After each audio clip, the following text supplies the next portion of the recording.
सबसे पहले एक सवाल करती हूँ कि हम जब वोट देते हैं, जो हमें ताकत दी गई है, जो हमारा हक है, हम ये वोट क्यों देते हैं कि हमारा एक नगर सेवक मुंतखब आए।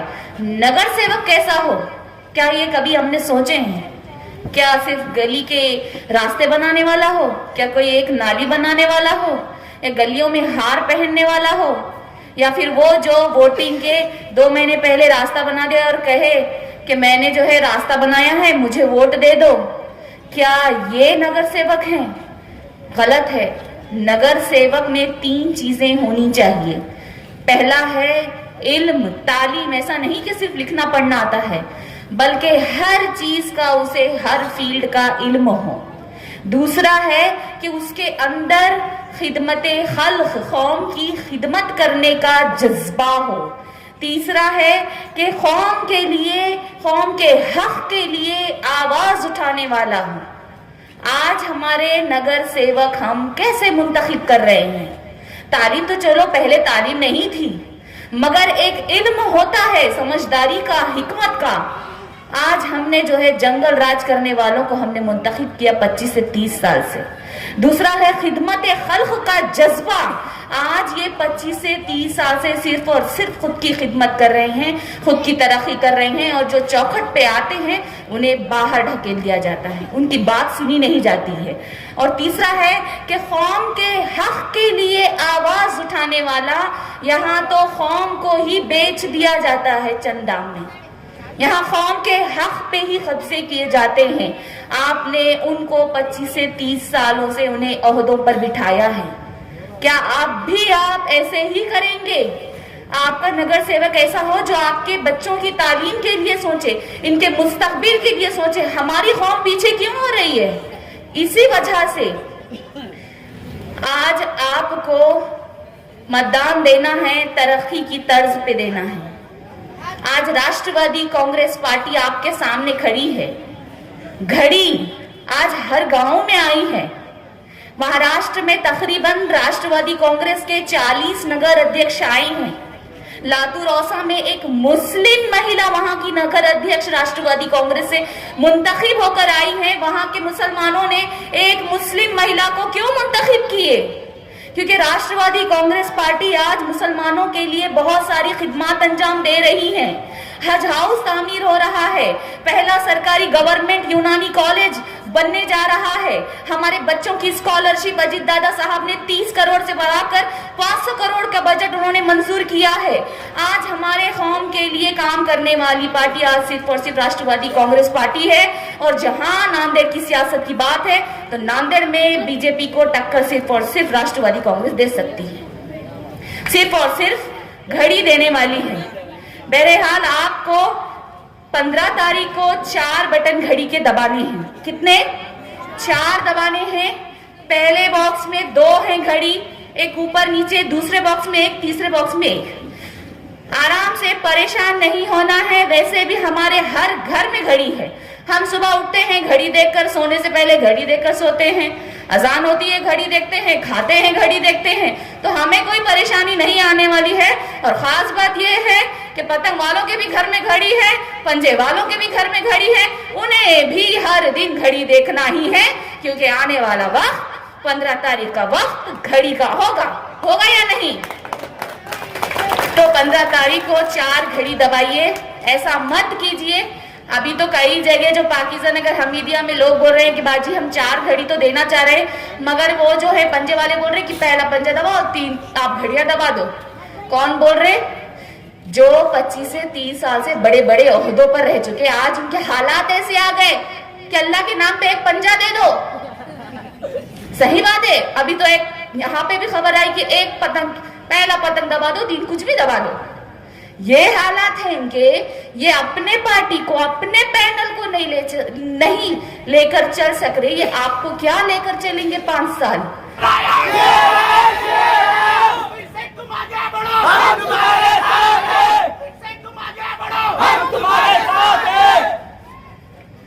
दरअसल में अभी हमारा जलसा टायरबोट के इलाके में हुआ और अभी वक्त की बिल्कुल कमी है। अपने पास में सिर्फ 35 मिनट बाकी है। मैं तो चाहता था कि यहाँ पर तफसील से हर एक चीज़ पर नज़र डालना चाहिए, रोशनी डालना चाहिए, ऐसा सोचा था, लेकिन एकदम वक्त बिल्कुल कम है। 35 मिनट या 25 मिनट में मेरे को तकरीर ख़त्म करना है। बहरहाल औज़ुबिल्लाहि मिनश्शैतानिर्रजीम, बिस्मिल्लाहिर्रहमानिर्रहीम, नहमदुहु नस्तईनु अला रसूलिल करीम, अम्मा बाद। दयारे इश्क में अपना मुकाम पैदा कर, दयारे इश्क में अपना मुकाम पैदा कर, नया ज़माना, नई दुनिया, नई सुबह शाम पैदा कर। खुदा अगर दिल फितरत शनाज दे तुझको, सुकूत है लाले गुल से कलाम पैदा कर। मेरा तरीक़ अमीरी नहीं फ़कीरी है, खुदी ना बेच गरीबी में नाम पैदा कर। ये शेर दरअसल में अल्लामा इकबाल का शेर है और मैं हमेशा ये हर जगह पढ़ता हूँ। इस शेर के अंदर बहुत गहराई है, लेकिन इसकी तफसील में मैं अभी नहीं जाना चाहता क्योंकि वक्त की बिल्कुल कमी है। बहरहाल आज के इस इंतखाबी जलसे के उम्मीदवार 4 कैंडिडेट डॉक्टर अर्शिया साहिबा, बशीर साहब पठान, दस्तगीर भाई और स्टेज पर बैठे हुए हबीब मौलाना साहब और यहाँ स्टेज पर मौजूद सैयद मुनव्वर साहब राष्ट्रवादी पार्टी और यहाँ बैठे हुए तमाम इस हलक़े के ज़िम्मेदारान, नौजवान दोस्तों, अजीज साथियों, बुजुर्गों, और मेरी आवाज़ अगर घरों तक जा रही है तो बैठकर घर में सुनने वाली पर्दा नशीन और पाक दामन माँ और बहनों, जब इंतखाबात का सिलसिला शुरू होता है सभी पार्टियां आपके सामने, आपके दरमियान आते हैं और हर पार्टी को एक इख्तियार होता है कि अपने अपने ख्यालात का इजहार करें। मैं भी उसी तरीके से राष्ट्रवादी पार्टी के उम्मीदवार होने की हैसियत से मैं यहाँ पर खड़ा हूँ। दरअसल मैं जब भी तकरीर करता हूँ, चाहे दीनी मामले में हो या दुनियावी मामले में हो, तो मैं हमेशा हिस्ट्री बताता हूँ, तारीख बताता हूँ। और मैं हिंदुस्तान आज़ाद हुए तब से हिस्ट्री बताता हूँ, लेकिन अभी इस वक्त की कमी है, लिहाजा मैं डायरेक्ट मेथड पे आ जाऊंगा। बहरहाल ये इलेक्शन का सिलसिला शुरू हुआ, अभी आपके सामने सभी पार्टियां आई और अपने अपने ख्यालात का इजहार किया। उसी तरीके से ये हिंदुस्तान में हमने कांग्रेस को 70 साल से चुनकर दिया। 70 सालों में इन्होंने क्या काम किया सब आपके सामने मौजूद है, मुझे बताने की जरूरत नहीं। आप सभी लोग जानते हैं, अखबारात पढ़ते हैं, न्यूज़पेपर पढ़ते हैं। आज हर किसी के पास मोबाइल है, घर में हर किस्म के चैनल है। चैनल के माध्यम से, चैनल के जरिए से आप सभी न्यूज़ सुनते हैं और एक अल्लाह ताला ने सभी को अक्ल सलीम दिया। आप सभी समझते भी होंगे और नहीं भी समझते होंगे, लेकिन जो नहीं समझते वो उनका अपना मसला है, जो समझते हैं वो उनका अपना मसला है। एक इंसान जो सोया हुआ होता है हकीकत में, तो उसको जगाना बहुत आसान हो जाता है, लेकिन जो आदमी हकीकत में सोने की एक्टिंग करता है तो उसको जगाना मुश्किल हो जाता है। तो बहरहाल अल्लाह ताला ने हर तरीके के, हर नमूने के लोग पैदा किए, तो मैं समझता हूँ उस नमूनों में से वो एक नमूना वो भी है जो एक्टिंग करते हैं। बहरहाल ये कांग्रेस के दौर हुकूमत में ये कांग्रेस ने जो मुसलमानों के साथ जो नाइंसाफी का काम किया, मैं थोड़ा सा हिंदुस्तान पर नजर डालता हूं, उसके बाद नांदेड़ शहर में आऊंगा, क्योंकि हमको मालूम होना चाहिए कि सारे हिंदुस्तान में जब कांग्रेस का दौर इख्तिदार था तो इन्होंने हमारे साथ क्या क्या नाइंसाफी की, हमारे साथ क्या क्या इस्तेहसाल किया। आपको मालूम है जब इनका दौर इख्तिदार था तो इन्होंने हर जगह फसादात कराए। नियर अबाउट 1000 फसादात इनके दौर इख्तिदार में हुए। अपने आप को ये सेकुलर बतलाते हैं, लेकिन ये सेकुलर का ढोंग है। इन्होंने जब हम छोटे थे, बच्चे थे, मासूम थे, उस वक्त में जब अखबार नौ नई दुनिया पेपर आता था, न्यूज़पेपर आता था, तो हम जब पढ़ा करते थे तो जब हमारे रोंगटे खड़े हो जाते थे कि कांग्रेस के दौरे हुकूमत में जो काम हुए, माशी एतबार से हो, जानी नुकसान हो। आप भागलपुर को उठाकर देखिए, मेरठ देखिए, चाहे फिरोजाबाद हो, चाहे मुरादाबाद हो, चाहे जलगांव हो, भिवंडी हो, ये तो आपके सामने मैं एग्जाम्पल रख रहा हूं। लेकिन इसके अलावा भी जब से हिंदुस्तान आजाद हुआ, जब से कांग्रेस की हुकूमत कायम हुई, इन्होंने यही नहीं किया बल्कि इनके कांग्रेस की अपनी ताकतों का असर और रसूख का इस्तेमाल करते हुए इन्होंने बाबरी मस्जिद को भी शहीद कराया। यही राजीव गांधी, यही नरसिम्हा राव, इन्होंने ही ताला खोले, इन्होंने ही शिलान्यास कराए और आखिरी को बाबरी मस्जिद को शहीद कर दिया। ये अपने आप को सेकुलर बतलाने वाले, इन्होंने उसको जब फसादात हुए, जब बाबरी मस्जिद शहीद हुई, तो अपनी ताकत से क्यों नहीं रोका? तो ये क्यों बेवकूफ बनाने का काम कर रहे हैं? बहरहाल ये तो हिंदुस्तान का मंजरनामा था। मैं ये हिंदुस्तान के पस मंजर में बात कर रहा था, उसके बाद में मैं आपको नांदेड़ की बात कर रहा था। नांदेड़ शहर में ऐसे तो कई एग्जाम्पल दे सकता हूं, लेकिन मैं एक एग्जाम्पल दूंगा। जमाने माजी में आबिदीन मस्जिद के सामने से एक जुलूस गया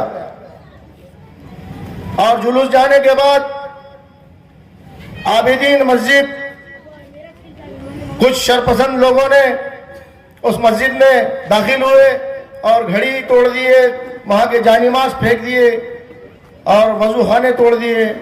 इस तरीके से नुकसान किया। वक्त के चीफ मिनिस्टर थे कांग्रेस के लोग, बोले कि ये हमारे पास में इतना नुकसान हुआ मस्जिद के अंदर, ये गैर जरूरी हरकत करें, तो चलो अपने लीडरों के पास चले जाना। लीडरों के पास गए, एक अंग्रेजी लीडर, इनके पास जाने के बाद जिन्होंने कहा कि ठीक है हम साहब से बात करवाएंगे। रात का वक्त हुआ, अमन कमेटी बैठी, अमन कमेटी में तय हो गया कि हम साहब के पास जाएंगे और ये जो पुलिस वाले हैं उनको सस्पेंड कराएंगे, क्योंकि ये पुलिस वालों ने इनको नहीं रोका। तो यही कांग्रेसी लीडर जाकर के अपने हाथों से मस्जिद का काम करने के बजाय इन्होंने वहां की अवाम के ऊपर उल्टा केस कर डाला। और वही पुलिस अंदर जाकर नई आबादी के इलाके में जाकर के घुस करके रात के 2 बजे के वक्त घरों के दरवाजे तोड़े, किसी के मोटरसाइकिल तोड़े और किसी के ऑटो रिक्शे तोड़े, तो किसी के नुकसानात किए और हमारे नौजवान बच्चों को लेकर जाकर के लॉकअप में बंद कर दिया गया। अब सब लोग, घर के लोग जमा हुए, ए बाबा खामोश बैठ, सब लोग जमा हुए। जमा होने के बाद में बात की है और बोले कि चलो साहब के पास जाएंगे, साहब को बोलेंगे। तो साहब के पास गए तो वक्त के चीफ मिनिस्टर थे और ये जो नगर सेवक जो हमारे कांग्रेस के जरखरीद गुलाम इन्होंने क्या कहा कि साहब हमारा ये नुकसान हुआ, ये नुकसान हुआ और इसके लिए कैसा करना चाहिए, ये पुलिस ने ऐसा नुकसान कर दिया, ऐसा हो गया, ऐसा हो। नहीं तो उन्होंने बोले कोई बात नहीं है, हम इसका इंतज़ाम कर लेंगे और इनका जो मुआवजा है, इनकी जो परेशानी हुई है गरीब लोगों की, इनका मुआवजा हम दे देंगे। तो मुआवजा देने का जब तय हुआ तो पुलिस के खिलाफ कार्रवाई होने के बजाय हुआ ऐसा उल्टा कि जिनके घर तोड़े गए, जिनके दरवाजे तोड़े गए, जिनके ऑटो रिक्शे तोड़े गए, जिनके मोटरसाइकिल तोड़े गए, जिनके घर के दरवाजे खिड़की तोड़ करके घरों का नुकसान किया गया, बच्चों को बंद कर दिया गया, उनको एक चेक दिया गया। आप सुनकर ताज्जुब करेंगे, ये कांग्रेस का दौर रहा। मैं नांदेड़ के पस मंजर में बात कर रहा हूं, मैं कोई दुनिया की कोने की नहीं लेकर आया। अब आप ताज्जुब करेंगे, उनको जो चेक मिले, आप जाकर पूछिए उनको, किसी को 10 रुपए का चेक, किसी को 50 रुपए का चेक, किसी को 30 रुपए का चेक मिला, जबकि खाता खोलने के लिए बैंक में 2000 रुपये 1000 रुपये लगते। यह है हमारे साथ, मुसलमानों के साथ नाइंसाफी। अजीज साथियों, मैं यही कहने के लिए आया। आप वक्त तो अगरचे रहता था तो मैं आपको बहुत कुछ बताता था। अब ये इनके किस्मत अच्छे, ये नारियल फोड़ू के किस्मत अच्छे कि यहां पर मुझे वक्त नहीं मिला, मुझे सिर्फ 10-15 मिनट ही मिल रहे। नहीं तो मैं एक एक चीज खोल के बता देता था कि इनको 50 साल से, 40 साल से, 35 साल से जो चुनकर दिए, तो इन्होंने क्या गुल खिलाए, इन्होंने काम क्या किए। अरे सैयद शेर अली, नारियल फोड़ू, आपको कौन सी ऐसी चीज सताई, कौन सा ऐसा रिज़्क़ सता रहा था जो नारियल फोड़ करके कुक्कू डाल रहे, कहीं अपना गेरू डाल रहे। अरे मेरे भाई, ये क्या कर रहे हो तुम? अवाम ने तुमको चुन कर दिया, आप काम करने के लिए गए, आप क्या काम कर रहे हो? कभी कांग्रेस में जा रहे, कभी एमआईएम में जा रहे, कभी इधर जा रहे, कभी उधर जा रहे। चेहरा तो वही है और पार्टी का इधर से उधर, कभी उधर से इधर, इधर से लुढ़क रहे, उधर से लुढ़क रहे, उधर के वार्ड से खड़े रहे। अब उधर वहां पे काम नहीं हुआ, वहां पे काम नहीं हुआ तो यहां पे वार्ड नंबर 12 में आके खड़े रह गए। वहां से क्यों हगाल दिए वहां पे लोगों ने? वहां पे अवाम बैठी वाली है। अगरचे ये नारियल फोड़ू अगरचे वहां पे खड़े रहा कि हम पूरे औरतें मिलके मारते, इसलिए इन्होंने क्या करे, अब इधर आ गए वार्ड नंबर 12 में। अच्छा, जो इलाका वार्ड नंबर 12 का था आपका, तो सैयद शेर अली आपने क्या काम किए? मैं आपसे सवाल करता हूं, आपको 35 साल से चुनकर दिए, आप ही बताइए। यहां पर हम जब इस इलाके में घूमे तो ना नाली बराबर है, ना पानी साफ और शफाफ पानी पीने को मिल रहा है। हम यहां पर देखे, बड़ी बात तो नहीं, मैं समझता हूं ये जो पानी है हमारे अवाम को साफ और शफाफ मिलना चाहिए था।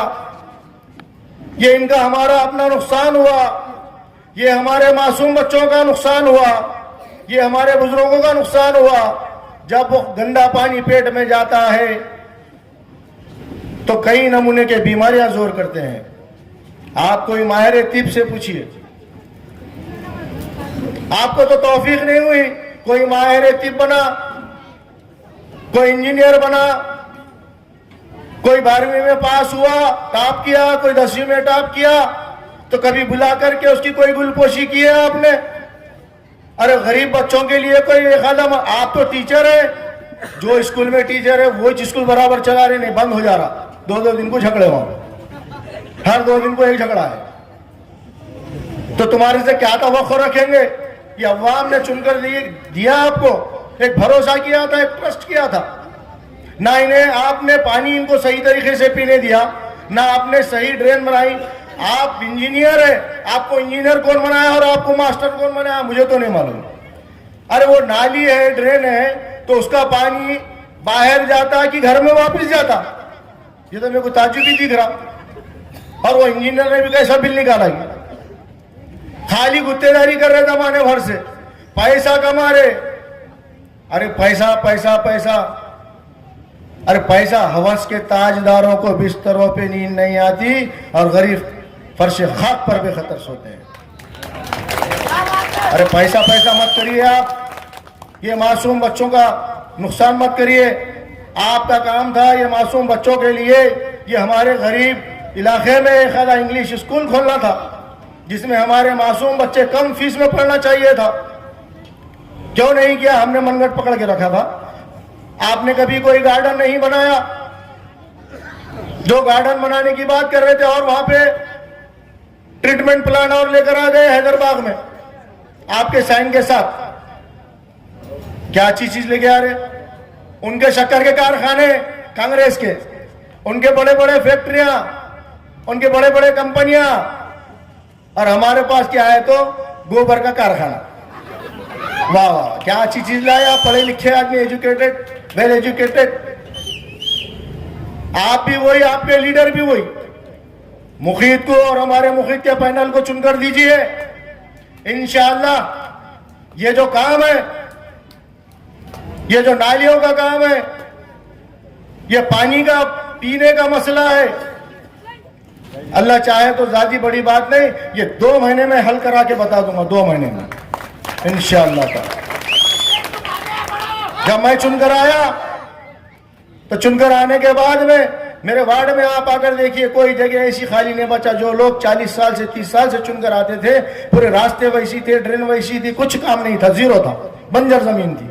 मुखीद जब 2007 में चुनकर गया तो कोई ऐसी जगह बचा के नहीं रखा कि जहां पर मैंने रोड नहीं बनाया, ड्रेन नहीं बनाया, पानी की पाइपलाइन नहीं डाला, लाइट के पोल नहीं खड़ा किया, जहां पे लाइट नहीं गया। जाकर वार्ड में पूछ लेना किसी को, जिसके इसे कहते हैं काम। 5 साल में नक्शा बदल दिया। आप इंशाल्लाह आप मुझे चुनकर दीजिए, इस इलाके को सिंगापुर के जैसा बना दूंगा। अरे ये मूलभूत सुविधाएं, ये रोड है, नाली है, पानी है, लाइट है, ये तो मूलभूत सुविधाएं हैं मेरे भाई। इसके अलावा भी बहुत चीजें हैं। आपको बिजी करके रख दिया गया। आप पानी का झगड़ा करना, आप उनके दरवाजे पे जाकर ये बोलना, साहब ये नाली निकालो, साहब यहां पर लाइट लगाओ। आपका वक्त बर्बाद, टाइम बर्बाद, सब बर्बाद। नींद में से उठेगी, साहब के घर के दर्शन दो, साहब के घर के दरवाजे पे आके खड़े रहो। कौन सी लीडरशिप है भाई? इसे लीडरशिप कहते हैं। लीडरशिप का काम वो है कि अवाम को कोई चीज की तकलीफ नहीं होने देना। आज आपको इतने चीखा मारने की जरूरत क्यों है? आप क्यों चीखा मार रहे? क्या क्या ऐसे जल से ले रहे? आप 35 साल से काम करे, इतने भोगने की जरूरत क्या है? आपको तो अवाम ने सिर पे बिठा देना और आपको चुन कर दे देना, क्योंकि आप इतने अच्छे काम करें। आपने भूखे खड्डे लेके आए, आपने अच्छे काम करे। अच्छा, एक एरिया जा रहे, दूसरा एरिया बदल दे रहे, एक एरिया में जा रहे, दूसरा। हमेशा कभी एमआईएम में घुस रहे, कभी कांग्रेस में घुस रहे। तो कांग्रेस वालों को भी काम नहीं है, वो एमआईएम वालों को भी काम नहीं है। मैं यही बात बताने आया अजीज साथियों, आप समझ लीजिए कि आपका वोट है, आपका फैसला है, आपका फैसला आप कर सकते हैं। मैं हकीकत आपके सामने लेकर आया हूं। इंशाअल्लाह हमको चुनकर देंगे तो आपके लिए कोई गार्डन भी बनाया जाएगा, आपके लिए, आपके मासूम बच्चों के लिए एक स्कूल बनाया जाएगा, इंग्लिश स्कूल, और आपके लिए ये सड़कें और ये नालियाँ, ये जो भी मूलभूत सुविधाएं हैं, इंशाअल्लाह अल्लाह चाहे तो बहुत अच्छे तरीके से डेवलपमेंट होगा। हमको चुनकर दीजिए, हम इस इलाके का नक्शा बदल देंगे। आपसे मैं ये गुजारिश करने को आया हूँ, आपका फैसला आप खुद कर सकते हैं। आप जिस चीज का डिमांड करेंगे आपको वैसी चीज मिलेगी। आप अगर चाहते हैं कि सड़े वाले टमाटर खरीदना है तो आपका डिमांड सड़े वाले टमाटर का रहेगा। आपका डिमांड अगरचे रहेगा कि ये अच्छे टमाटर खरीदना है तो आपका डिमांड के हिसाब से आप फैसला कीजिए तो आपको अच्छे टमाटर मिलेंगे। आपका फैसला आपके हाथ है, आपके जहन में है। आपको अल्लाह ताला ने अक्ल सलीम दिया। आप अपना सही तरीके से 15 तारीख को राष्ट्रवादी के पैनल को वोट देकर भारी अक्षर से कामयाब कीजिए। उठो मेरे वतन के गरीबों को जगा दो, काखो उमरा के दरो दीवार हिला दो। ये खामोश मिजाजी तुम्हें जीने नहीं देगी, जीना है तो इस दौर में कोहरा मचा दो। अल्लाह हाफिज़।